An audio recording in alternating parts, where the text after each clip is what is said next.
Today we're going to go through a couple of questions on our worksheet. This is page 6 in your packet, if you see down here. And I just wanted to pick out a couple of them and go through them for those of you that might need a little help. So let's start out with number 8. What's the work done when a person pushes a refrigerator weighing 720 newtons? Let's mark that as weight. 12 meters, let's mark that as the displacement or the distance. And then the force of friction is our force of friction. All right, so let's draw a diagram first. Here's our refrigerator. We know it has a weight of 720 newtons and a frictional force of 480 newtons.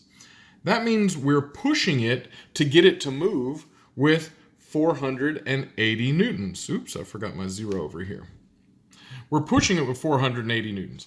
Well, work is force times distance, and it's always the force done in the direction of that distance. So we can say the work is 480 because that's the direction that the refrigerator is moving. So that's the force we have to push with in the direction of the refrigerator's motion, multiplied by the distance, which is 12.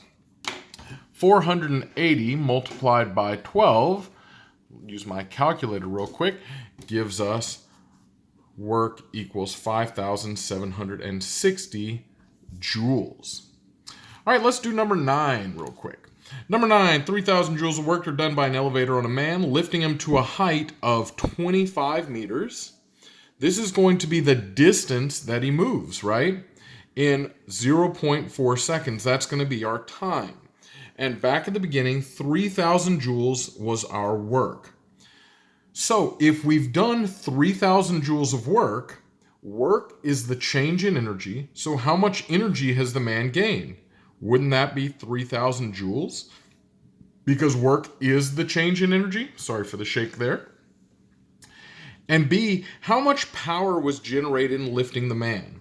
Remember, power is work over time. So power would be 3,000, because that's our work, divided by our time, which is 0.4. 3,000 divided by 0.4 is 7,500. And this is power, so the unit is watts. Now we want to know the mass of the man.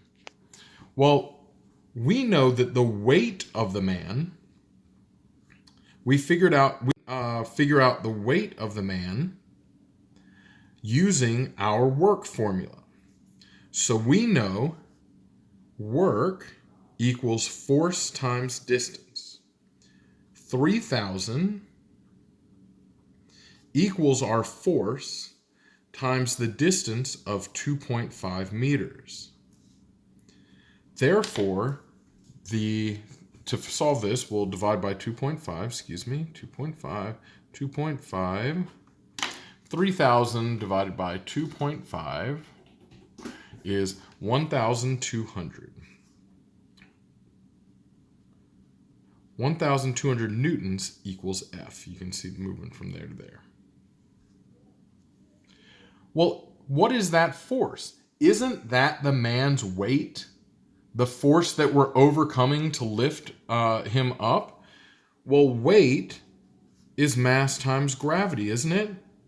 So 1,200 newtons is his weight, equals mass times, what's the gravity? 10 meters per second squared. So we can say the mass equals 120 kilograms by dividing both sides by 10. All right, let's do number 11. Number 11, an 80 kilogram crate of bricks slides 30 meters across a frozen lake with no friction due to its inertia. How much work is done? Well, our first question is inertia a force? Is inertia a force? No, and no. Inertia is not a force. It's just sliding across the frozen lake. Nothing's pushing it at all. It's just sliding because inertia is a property of matter. So how much work is done if the total force on the crate is 0? Work equals force times distance.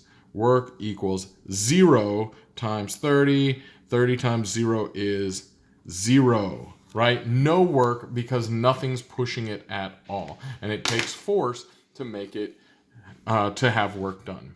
Please let me know if you have any questions. Contact me by Remind. And of course, if you are available, we will be doing Zoom sessions every once in a while.